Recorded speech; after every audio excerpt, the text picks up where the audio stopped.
Você já ouviu falar de Sartre? Já sentiu vontade de ser como Madre Teresa ou como Gandhi, largar tudo, simplesmente ir e servir as pessoas? Você se questiona do porquê nossa cidade não tem muitos espaços de convivência? Você já percebeu que não existe muita lógica no nosso cotidiano? Trabalhamos muito, mas nem sempre nos sentimos satisfeitos? Sim, o Audioblog está entrando no ar e você é o nosso convidado para este espaço de convivência virtual. Entre, tome um chá, vamos conversar, fique à vontade. Bem, quero falar sobre paz. Paz em hebraico significa shalom, vem da palavra shalom e literalmente quer dizer estar inteiro. Esse é um texto do Jean-Yves Leloup, como eu já expliquei aqui, doutor em filosofia, teologia e psicologia. Paz significa estar inteiro, estar em repouso. É então conveniente que perguntemos: o que nos impede de estarmos inteiros? O que nos impede de experimentarmos o repouso, estarmos em paz? As respostas são múltiplas, destaco apenas as que me parecem essenciais, o Leloup fala aqui no texto. O que nos impede de estarmos inteiros, de estarmos inteiramente presentes na integridade do que somos, é o medo. Então nós fugimos de quem somos, porque somos ensinados assim. O que nos permite estarmos inteiros, estarmos inteiramente presentes na integridade do que somos, é o amor. Então, o que nos impede de estar inteiros é o medo. E o que nos permite ser inteiros e sermos quem somos sem medo é o amor. Quando somos aceitos, amados, né? Medo de quem? Medo de quê? Ele coloca aqui no texto. Medo de amar, melhor dizendo, de se perder. As pessoas têm medo de amar porque acham que vão se perder. Porque para amar, antes de se encontrar, a gente se perde. O medo nos leva a esforços inimagináveis para provarmos a nós mesmos e aos outros que somos alguma coisa e que vale a pena sermos amados. Olhe para mim, me valorize. Que nós merecemos ser amados. Ser amado seria, portanto, um direito do homem? Ele pergunta aqui no texto. Infelizmente, este é um segredo muito bem guardado. Aquele que procura ou solicita o amor jamais encontrará. Se você quer amor e você está pedindo por ele, você não vai encontrar. Só existe um momento de você encontrar o amor. É no momento que você dá amor. Unicamente quem ama, quem se torna amável e é capaz desse dom gracioso, recebe o amor gratuitamente. O único jeito de recebermos amor. Por isso que eu digo, a gente está lendo o texto de um doutor em psicologia, filosofia e teologia, e eu repito isso aqui várias vezes para que a gente entenda que a pessoa que escreveu isso aqui entende muito bem do que está falando, que estuda e atende gente há muito tempo. Além disso, o Jean-Yves Leloup tem uma história de restauração fantástica. Ele era drogado, se não me engano ele vivia nas ruas, eu acho que em Amsterdã, na Holanda ou na Alemanha. Não, ele é francês, desculpa, Jean-Yves Leloup é francês. O amor jamais se manifesta àquele que o pede, mas se revela sem cessar a quem o doa. Aquele que compreendeu e viveu isso sente-se em paz. É só assim que a gente consegue ficar em paz, é amando e sendo amado. E também inteiro, porque só o amor nos realiza. O medo nos castra, ele nos limita, ele nos adoece, torna-nos enfermos e impede a livre circulação da vida em todos os nossos membros. E no amor não há membros impuros, não há impureza, porque o que é feito com amor se torna puro, o amor purifica as coisas. Inclusive o amor também faz a gente entender a realidade e a verdade sobre os sentimentos, sobre as coisas. É no amor que a gente não usa os outros em nenhum aspecto, nem emocionalmente, nem fisicamente. Tá inconsciente às vezes, né? O amor desperta, o faz amor a gente entender. Faz a gente entender, exatamente. Amar com todo o seu ser. Esse é o mandamento, mitzvah, né? Jesus disse, ama ao próximo como a ti mesmo. Ou seja, te ame, ame o outro e ame a Deus sobre todas as coisas. É suficiente desejar amar, querer amar, mesmo que ainda não seja amar. Bem sabemos que o inferno não está nos outros, o inferno é não amar, é não se amar inteiramente. Até em nossa dificuldade, algumas vezes em nossa incapacidade de amar. Ou seja, a gente tem que ser amável, amoroso e compassivo, cheio de compaixão conosco, com os outros, até nas incapacidades, inclusive na incapacidade de amar. Nesse caso, talvez seja bastante não mais querer, não mais ter medo deste medo sutil, menos grosseiro, que é o medo de não ser amado, o medo de não amar. Aquele que perdeu o medo de ser nada, não tem mais medo de tudo. Paradoxalmente, é o medo de ser nada que nos impede de ser tudo. Se aceitássemos por um instante esse nada que somos, se nós nos reconhecêssemos humildemente como dependentes de Deus, como pequenos, né? Se nós aceitássemos esse nada que somos, esse nada a mais e nada a menos do que somos, então nesse mesmo momento não haveria mais obstáculos à revelação e ao desdobramento do ser que ama, em nós e através de nós. Ele põe ser no maiúsculo, então ele está falando de Deus. É nesse momento que Deus se revela em nós, com todas as nossas limitações, qualidades, defeitos. Ele nos ama, ponto final. Isso é graça, favor não merecido. Se supostamente ser amado é um direito do homem, ser capaz de doar é uma realização, uma graça divina concedida ao homem. A alegria de participar da dádiva e da vida do ser que faz girar a terra, o coração humano e as demais estrelas generosamente. Porém, se não fosse pelo fato de nos sentirmos mal, como seria possível aceitarmos ser nada quando nos sentimos ser alguma coisa? O termo nada pode parecer negativo, talvez fosse preciso dizer simplesmente ser, sem acrescentar qualquer palavra, para podermos pressentir que o que soma ao ser é algo de mental e compreendermos melhor a palavra do Cristo, precedida pela de Buda, que falou 6 séculos antes, o que é e o que não é, não é. Ou seja, nós precisamos estar confortáveis com quem somos, mesmo quando entendemos que não somos nada. Resumindo o que ele está falando, ele está dizendo o seguinte: nós temos muito medo e nós queremos ter controle de tudo o tempo todo. Nós temos resistência a essa dependência divina, a essa projeção de uma necessidade, assim como a criança depende do pai para se alimentar quando é infantil, quando é criança, na idade infantil.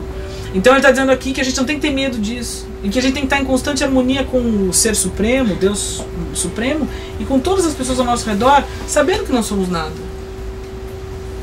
O que é a vida se não... A Bíblia diz, o que é a vida se não um pó, né? A gente é feito de pó. A pessoa está viva, em 2 minutos ela pode ser atropelada e está morta, não está mais aqui.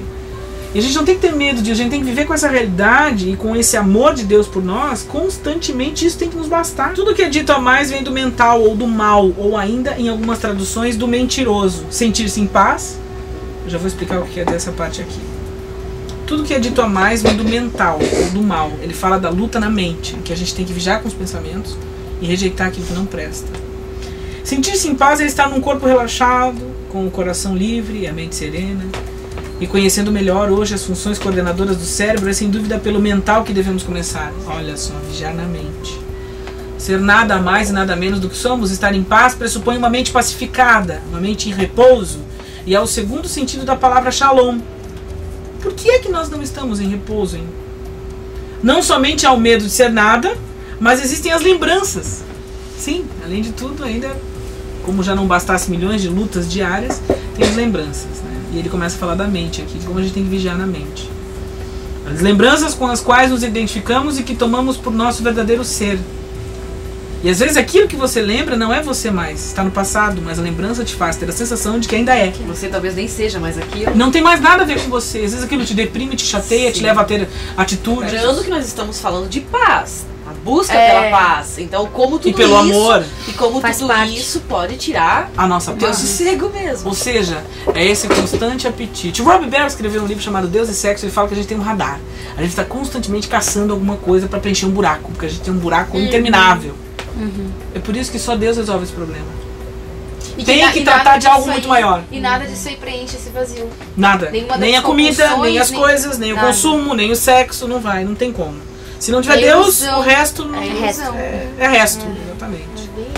Agora, continuando o texto do Leloup aqui, a gente já está terminando. Aos 8 logismoi, ou os pensamentos, esses que a gente leu, os 8 pacotes de pensamentos aqui, poderíamos acrescentar muitos outros, como o ciúme, a inveja, e todas as projeções que nos impedem de ver e de aproveitar o que está no presente. Não por acaso, mais tarde, os padres do deserto chamaram estes pensamentos ou expressões da mente, que constituem obstáculos à apreensão simples e pacífica do que existe, do que somos, de demônios. Shatan, que em hebraico quer dizer obstáculo. Em resumo, o principal obstáculo à paz, o maior dos demônios, é a própria mente do ser humano. Esse reservatório de emoções passadas, que se derrama sem parar sobre o presente, tentando te atrapalhar e não se desvincular, fazendo com que você não se desvincule e não se liberte. Esse pacote de memórias que se denomina ego ou eu. Quem sofre ou é infeliz é sempre o eu e nossa identificação com o que não somos realmente. Só o presente existe. E esse é um segredo muito bem guardado. A gente tem que aprender a valorizar o presente. Por isso que ele se chama presente. Ele é um presente. Uma dádiva. Ele é uma dádiva, ele é um presente. O que será ainda não é. E o que foi já não é mais. Se vivermos eternamente em nossos arrependimentos e projetos, ou seja, passado e futuro e nunca no presente, a gente sofre e acaba passando ao largo do segredo, que é o que Jesus diz no Evangelho. Ora ao teu Pai que está dentro do segredo. Ele fala, entra no teu quarto e ora em secreto ao teu Pai. Ele fala que o verdadeiro cristão, o verdadeiro filho de Deus, ele não fica orando nas praças querendo se aparecer. Ele entra no quarto e o Pai que está em secreto vai responder. Ou seja, na presença do que é presente. São palavras do Evangelho e também palavras de cura. A morte não existe ainda, ela não é. Só permanece este eu sou que existe desde sempre e para sempre, porque somos espirituais, não termina. O próprio Einstein, agora é observação minha, o próprio Einstein diz que a energia só se transmuta, ela nunca acaba. Então, e a própria física quântica já entendeu que existe algo além do mundo material e que é muito sério. Não podemos ir para outro lugar senão onde estamos, e onde nos encontramos aqui já estamos. Então por que procurar em outra parte a vida e a paz que nós somos, e a paz, se a paz é nossa verdadeira natureza? Trata-se primeiramente de conferir menos importância àquilo que nos impede de estar em paz. Bom, esse texto aqui é muito denso. Nossa. A gente tem que se lembrar de que a nossa verdadeira natureza está em paz, é uma forma universal de oração. Essa rememoração de nosso ser verdadeiro encontra-se efetivamente na base das práticas de meditação de várias culturas, ou seja, meditar, orar é fundamental para que você resgate quem você é, quem Deus é em você e quem você é em Deus, se conectar com o divino, com o seu Criador e com quem você é de fato.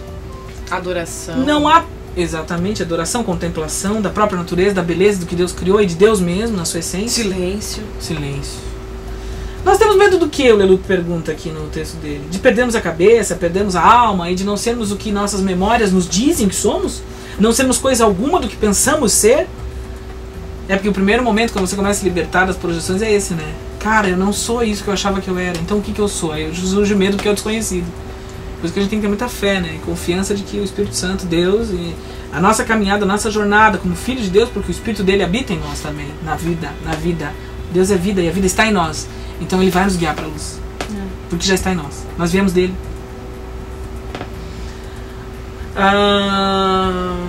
Não pode haver outro artesão da paz que não seja aquele cujo corpo está relaxado, que tem o coração livre e a mente pacificada.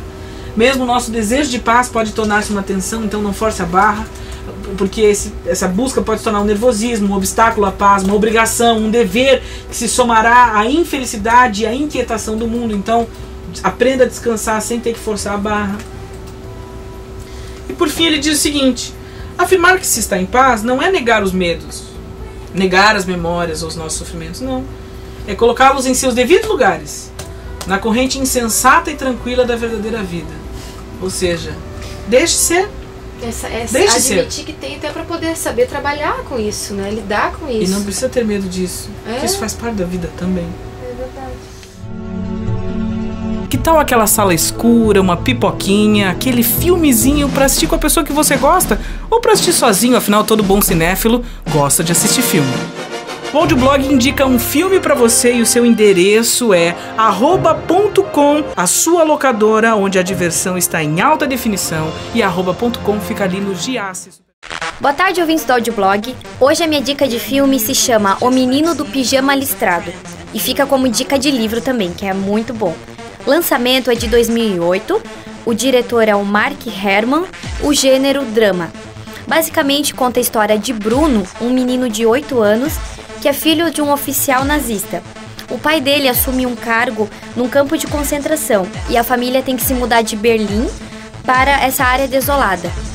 Ao explorar o lugar, Bruno descobre um menino praticamente da sua idade que ele está sempre de pijama listrado, de um outro lado de uma cerca elétrica. Eles começam uma linda amizade a partir desse momento. Por que você deve assistir O Menino do Pijama Listrado? É uma história chocante, emocionante e conta o poder que uma amizade tem, até que ponto você vai para salvar o seu amigo. Eu recomendo você assistir Menino do Pijama Listrado. Você ouviu Audioblog, um programa que é a trilha sonora do pensamento. Uma hora de pura expressão da cultura, do cotidiano, da notícia e do entretenimento de Joinville, do Brasil e do mundo. Audioblog.